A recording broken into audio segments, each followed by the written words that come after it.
The civilization born of Judeo-Christian values, ancient Greek philosophy, and the discoveries of the Enlightenment is staring at the abyss brought there by its own hand.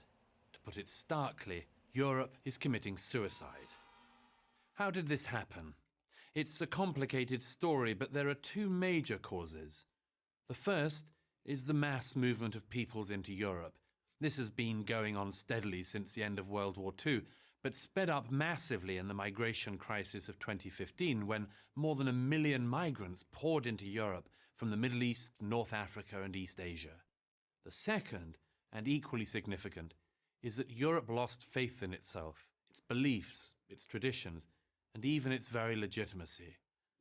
Let's take a closer look at both causes. For decades, Europe encouraged people, mostly from the Middle East and North Africa, to come as temporary workers. Nobody expected them to stay, yet they did. And nobody asked them to leave, even those who came illegally.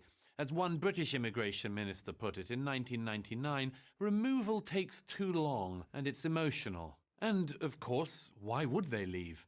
The economic opportunities were far greater in Europe than from where they came, and if the work dried up, there were generous welfare benefits to be had.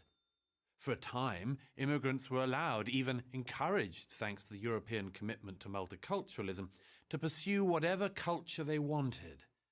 But that didn't work out well.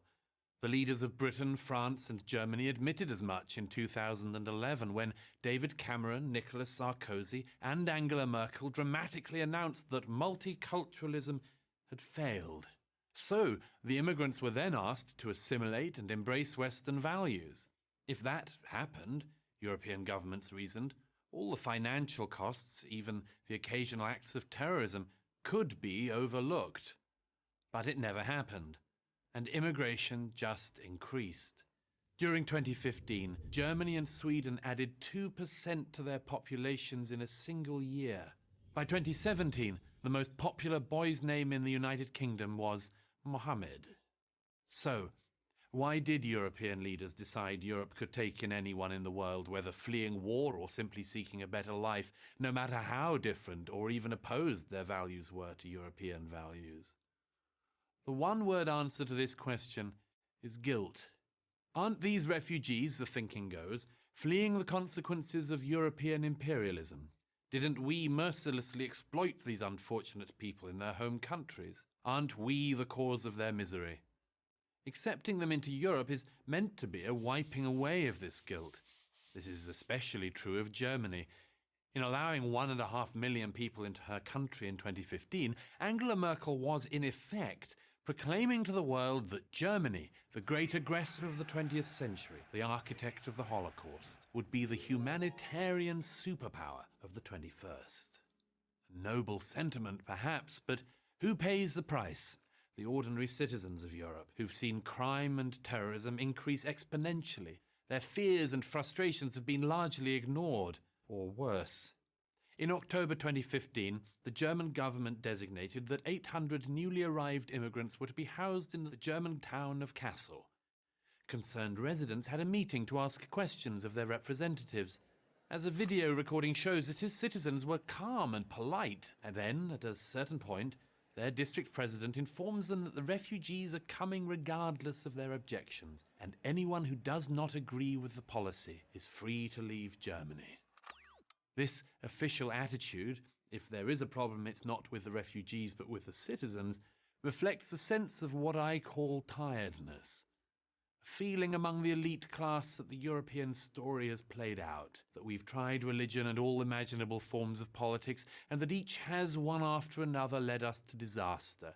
We taint every idea we touch, so who's to say that the world wouldn't be better off without us? Of course, only people who have no idea how lucky they are could take this view. Ironically, no one knows this better than those refugees who truly did assimilate and who defend Western values. Extraordinary people like Somali-born Ayaan Hirsi Ali, who left the Netherlands because she believed in the principles of the Enlightenment more than the Dutch did. Or Hamid Abdel Samid in Germany, whose life is threatened by fellow immigrants because he defends European values. This is the stuff of suicide, the self-annihilation of a culture. It is possible that ordinary Europeans will join their leaders in this pact, but recent opinion polls suggest that they have no intention of doing so.